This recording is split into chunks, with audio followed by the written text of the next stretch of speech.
திரும்ப வர. இப்போ ஒரு காஷ்மீரில் ஒரு சண்டை நடக்குதுங்க. ஒரு 4 சோல்ஜர்ஸ் செத்துட்டாங்க. உடனே நேஷனல் நியூஸ் என்ன, 4 or 5 or 10 or 20 Indian soldiers were killed.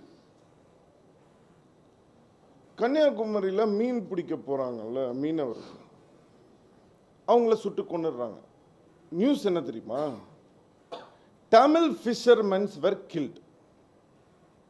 If I'm not wrong or if I'm wrong, தயவு செஞ்சு எடுத்து பாருங்க, நீங்க மீடியா தான், உங்களுக்கே தெரியும். எப்படிங்க காஷ்மீரில் கன்னியாகுமரியில் இருக்கிறவன் மட்டும் தமிழ் ஃபிஷர்மேன், அந்த சைடு இருக்கிறவன் மட்டும் இந்தியன் சோல்ஜராங்க? புத்தர் என்ன நினைக்கிறாரோ அதை தான் புத்தர் சொல்ல முடியும். நீங்க சொல்றதை தான் புத்தர் சொல்லணும். புத்தர் சொல்றதுல நியாயம் இருக்கா ரைட் இருக்கான்ற இடத்துல நான் வரல. நான் சொல்ல வர்றது என்னன்னா, ஒரு நண்டு என்ன கடிச்சாலும் அதை தூக்கி நான் போடுறேன், என்னங்க உங்களை அதை கடிக்குது, எதுக்கு அதை காப்பாத்துறீங்கன்னு கேக்குறீங்க. கடிக்கிறது அதோட வேலை, காப்பாத்துறது தாண்டா தமிழோட.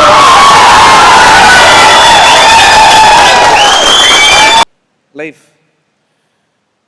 எதுவுமே வேணான்னு போறதும் தப்பு, எல்லாமே வேணும்னு அலையிறதும் தப்பு. இது ரெண்டுமே இல்லைன்னு புரிஞ்சாதான் அது.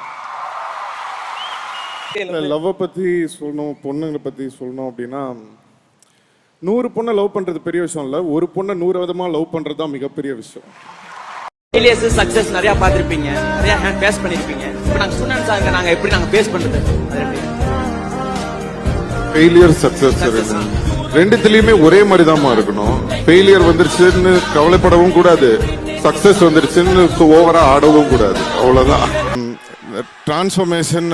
ஒரே ஒரு விஷயம் தான் சொல்றேன், எல்லாருக்கும் நான் சொல்லிக்கிற ஒரே விஷயம் என்னன்னா, நம்ம கூட இருக்கிறவங்க எல்லாரும் ஒரு நாள் நம்மளை விட்டு போயிடுவாங்க. நம்மளுடைய முடி கூட நம்மளை விட்டு போயிடும், நம்மளுடைய சாப்பாடோ நம்மளுடைய காரோ பேரோ பணமோ புகழோ எல்லாம் போயிடும். ஒரு விஷயம் நம்ம கூட எப்பவுமே இருக்கிறது நம்மளுடைய இந்த உடம்பு தான். இந்த உடம்புக்குள்ளே தான் எல்லாமே இருக்குது. ஸோ இந்த உடம்பை நம்ம கரெக்டாக ஒழுங்காக வச்சுக்கணும் அப்படின்றத நான் கொஞ்சம் லேட்டராக தான் ரியலைஸ் பண்ணேன். ஸோ அதை உங்களோட இங்கே ஷேர் பண்ணணும்னு நினச்சிக்கிறேன். ஸோ உடம்பை விட்டுறாதீங்க, பார்த்துக்கோங்க.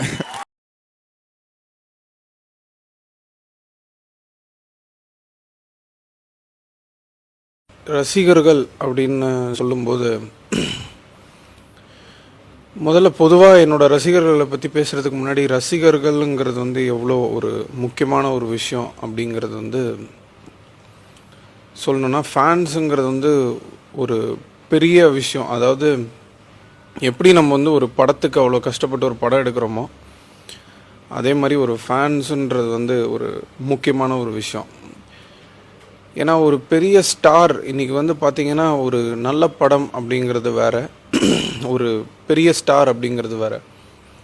ஒரு பெரிய ஸ்டார் அப்படின்னா அந்த ஸ்டார் வேல்யூ எங்கேருந்து வருது, எங்கேருந்து டிஸ்ட்ரிபியூட்டர்ஸ் வராங்க, எங்கேருந்து ஒரு ப்ரொடியூசர் அப்ரோச் பண்ணுறாங்க ஒரு ஸ்டாரை, எங்கேருந்து அவங்களுடைய வேல்யூ ஏறுது, இதுக்கு எல்லாமே காரணம் ஃபேன்ஸ் தான். ஏன்னா அந்த ஃபேன் பேஸ் ஏற ஏற தான் ஒரு ஆர்டிஸ்டோட வேல்யூ ஏறுது.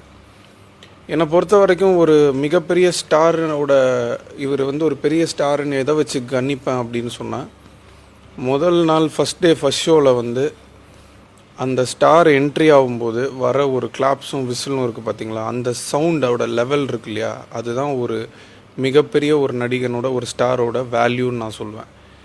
ஏன்னா அது எல்லாருக்குமே கிடைக்காது, அது கிடைக்கிறதுங்கிறது அபூர்வம். ஏன்னா அப்படி ஒரு ஃபேன்ஸுக்கு பிடிக்கிறதுங்கிறது சாதாரண விஷயம் இல்லை. ஏன்னா அதை நம்ம யாரையும் போய் காசு கொடுத்து வாங்க முடியாது. இப்போ சினிமாலனா ஒரு கேமராமேன் ஒர்க் பண்ணுறாருன்னா, ஒரு நல்ல கேமராமேனை நம்ம காசு கொடுத்து புக் பண்ணலாம். ஆனால் ஒரு ரசிகனை நம்ம காசு கொடுத்து புக் பண்ணவே முடியாது. அவங்களுக்கு பிடிச்சா மட்டும்தான் கை தட்டுவாங்க, விசில் அடிப்பாங்க. ஸோ அந்த மாதிரி ஒரு ரசிகர்கள் கிடைக்கிறதுக்கு முதல்ல ஒரு ஸ்டாராக இருக்கக்கூடிய எல்லாருமே கொடுத்து வச்சுருக்கணும். அண்ட் அவங்க எந்த விதத்தில் முக்கியம்னா, இன்றைக்கி பார்த்தீங்கன்னா ஒரு படம் இப்போ ஜென்ரலாக ஒரு ஆடியன்ஸ் பப்ளிக் உள்ள படம் பார்க்குறாங்க அப்படின்னு சொன்னால், அவங்க உள்ளே வரும்போது என்ன நினைப்பாங்கன்னா, அந்த படம் எப்படி இருக்குது அப்படின்ற ஒரு ரிப்போர்ட்லாம் கேட்டுட்டு அதுக்கப்புறமா தான் வருவாங்க. ஒரு ஓப்பனிங்னு சொல்கிறாங்க. இன்றைக்கி சினிமாவில் எந்த படமாக வேணால் இருக்கட்டும், அந்த படத்துக்கு ஒரு ஓப்பனிங் வேணும். அந்த ஓப்பனிங் எங்கேருந்து வருதுன்னா ஃபேன்ஸ் மூலியமாக தான் வருது. உங்களுடைய ஃபேன் பேஸ் எவ்வளோக்கு எவ்வளோ பெருசாக இருக்கோ அதை பொறுத்து தான் உங்களுடைய ஓப்பனிங் இருக்குது. எனக்கு என்ன தான் திறமை இருந்தாலும், என்ன தான் நான் சினிமாவில் கஷ்டப்பட்டாலும், என்ன பண்ணாலும் அந்த ரசிகர்களுக்கு பிடிக்கலன்னா ஒன்றுமே பண்ண முடியாது. என்னோடய ஃபேன்ஸை பொறுத்த வரைக்கும் எனக்கு ரொம்ப ஒரு ஆச்சரியமான ஒரு சந்தோஷமான விஷயம் என்னென்னா, என்னோடய ஃபஸ்ட்டு படம் நான் வந்து காதல் அழிவதில்லை நடித்து ரிலீஸ் ஆகும்போதே சின்ன வயசுலேருந்து என்னை பார்த்ததுனால எனக்கு அப்போவே வந்து ஃபேன்ஸ் வந்து என்னுடைய முதல் படத்துக்கு வந்து தேட்டரில் வந்து கட் அவுட்டு கட்டி எனக்கு வந்து ஆரவாரம் பண்ணி எனக்கு சப்போர்ட் பண்ணுறதுக்கு அன்னைக்கு என்னோடய முதல் படத்தப்போ ஃபேன்ஸ் இருந்தாங்கங்கிறத நினைக்கும் போது எனக்கு ரொம்ப சந்தோஷமாகவும் இருக்குது, பெருமையாகவும் இருக்குது.